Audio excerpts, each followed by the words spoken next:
Hello, I'm Daphne Goode, and thanks for joining us on our program here at a gorgeous estate in Cherry Point for the making of a film about the Malahat. Well, regularly discussed in terms of transportation issues and speeding, the Malahat actually has a fascinating, colorful history. We'll tell you about it today. Thanks for joining us on Go Island, Cowichan Valley. On today's show, not only known for speeders and challenging road conditions, the Malahat has a vibrant past. A brilliant student is off to Scotland, and North Cowichan's challenge to citizens on Go Island, Cowichan Valley.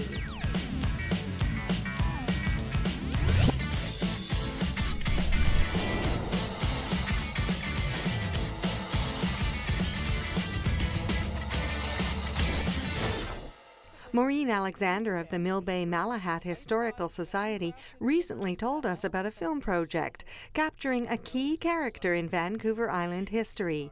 On the film set, scriptwriter Jeff Johnson, actor Roger Carr, and filmmaker Nick Versteeg are fully involved in the life of Major James McFarlane. Major James Lennox McFarlane here. Dear Roth and Conasatatu. Greetings, and how are you? I'll tell you about myself, but first, consider this. Had it not been for that road I designed, much of what you see here might never have happened. At least, not when it did. In the early 1900s, it would take 3 full days in a horse-drawn wagon for Major McFarlane to reach Victoria from his home in Cobble Hill. The man that captured his story and penned the script is Jeff Johnson. Well, I retired as superintendent of schools here in the Cowichan Valley after the 2 school districts were amalgamated. And one way or another in that job you do a lot of writing, but not this kind of writing. Was it fun? Oh, absolutely. It was fun from a number of different points of view. Creating the character was very interesting because you read a historical character, but it's two-dimensional.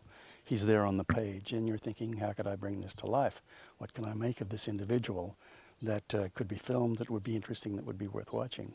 But the more I read about Major McFarlane, the more three-dimensional he became. He was a fascinating character.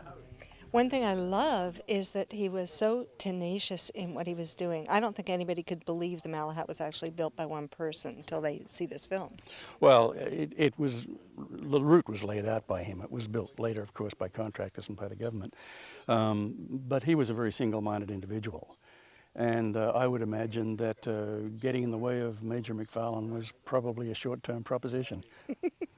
So what did you enjoy bringing out about his character when you were writing the script? My family, I grew up in Australia, so my mother's side of the family were all Irish. And I had a lot to do with my Irish family. And bringing some of those characteristics to Major McFarlane was a lot of fun. And how great is it to watch the character come to life through Roger Carr? It's actually quite chilling to see the words and the dialogue that you've written interpreted in the way that Roger's doing it. It's uncanny. And this setting, it couldn't be more perfect. This is an amazing setting. Nick, of course, found out about this because Nick knows everybody in the Cowichan Valley. But it's perfect for the location, for the time, the 1903 time. It's beautiful. I was born April 07, 1844. A veteran Vancouver Island director and actor, known for his various roles at Langham Court Theatre, Giggling Iguana Productions, and in light opera, Roger Carr was formerly the drama teacher at Francis Kelsey School in Mill Bay. He plays the hard-drinking, several times married Major McFarlane. I found that he's an irascible, larger-than-life character, and most of my acting has been on the stage, and usually when I'm doing film work, directors are saying to me, smaller, smaller. But I think in this one instance I can be my usual loud, bawdy self, and it tends to work for him. What surprised you about this character? I think his determination to consider looking at the odds he was against and fighting the system. The bureaucrats weren't going to help him at all to start with, but he was so bloody minded that he just said, I'm going to do it. And he did. I also think what's astonishing about him is that he was single-handed. You know, he lived here in Cobble Hill, and he grabbed an aneroid barometer, a compass, and a measuring tape, and started to climb up the Malahat for 3 summers in a row, and staked everything out, and eventually gave the government a route across the Malahat, which they said, well, we can't use this, we'll have to get some proper surveyors to do it. And eventually, when they did get proper surveyors to do it, they found out he was right, which I'm sure he loved. Are you ready? No. Action. I tell you now, I've seen some foolishness in my time. You learn more than anyone needs to know about foolishness if you spend your early days as I did, serving in the 3rd Prince of Wales Dragoons in India. And me, an educated man with degrees from Trinity College in Dublin. Nailed it. We'll just take a little short break right now, and then we'll be back with a wonderful story about how curiosity, a horse, and a great school can empower one young woman to reach for the stars. Coming up after the break. Under the working title of McFarlands Folly, a film is coming together at Cherry Point. It will portray Major James McFarland, who was determined to create the Malahat Drive in the early 1900s. Why did I emigrate to Canada in 1898 and Vancouver Island in 1903? Because I'd heard that there were more than a few ex-British Army types like myself who had settled here. Some to recreate themselves perhaps, others to begin a new life in a climate not unlike the softer parts of an English summer. Now tell me about this as compared to so much stage acting that you've done. How are you enjoying this film work? Well, I'm loving it so far. We've just started, so I'll let you know later. But it seems great. It's an interesting side note here is that Jeff was talking about the character, and a couple of days ago I said to him, Jeff, I'm really starting to like Major. I'm starting to like the Major. To which he said, well, no one else did. But I think what Jeff doesn't know is that as an actor, you have to love your character no matter who you're playing. And he's a very, very strong, interesting fellow. The eldest son of Henry James McFarlane of Huntsdown House,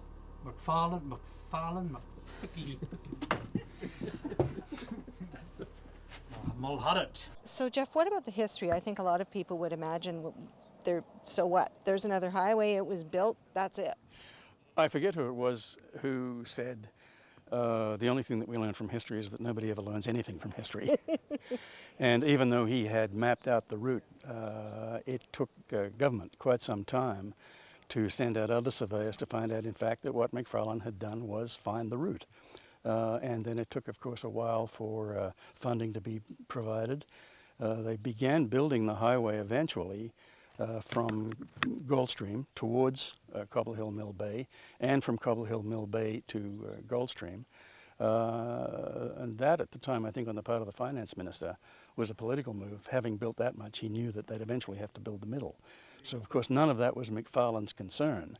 But, yeah, you can imagine things haven't changed in terms of getting that highway built, in terms of getting the highway improved, widening it, doing all the things that people are doing today just down the road there. When you travel the Malahat, do you see it differently? Does McFarlane kind of come to mind for you?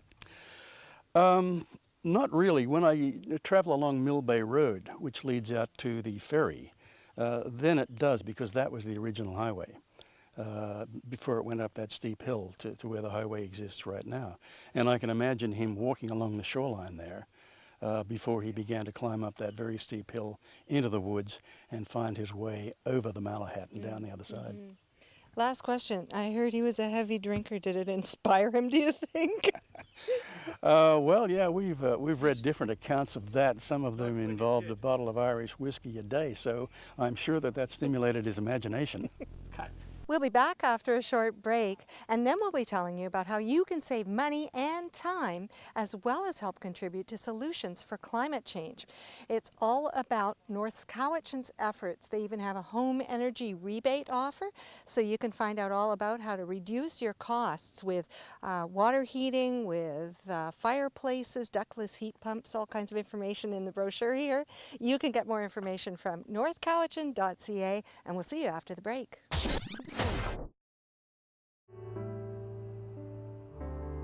Nick Versteeg is the man behind the phenomenal tourism video Once Upon a Day, Cowichan. To date, it has over 140,000 YouTube hits. A respected and energetic filmmaker, Nick is leading this team who are breeches deep in Malahat history on the film location. So, Nick, you've done a lot of film projects. Why was this one fascinating for you? Why did you want to do it? Well, I think I've told you before, I've reached this year, finally, the retirement age, the official age, and I'm not planning to retire. And I only want to do things that I like to do. And when this project came up, when the Historical Society from Mill Bay said, you know, like we have this project, I said, even if it's a small budget, I love doing this because I think with this you can be really creative. What I found as the existing route between Victoria and my newly purchased farm in Cobble Hill was little better than a goat track.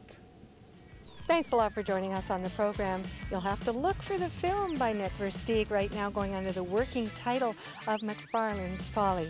We hope to see you next week. I'm on a little break, but James Green will be here. Don't forget to send us your story ideas. We'd love to hear from you. See you next time. Bye-bye. Women's clothing provided by Tulip Noir, casual designer fashions.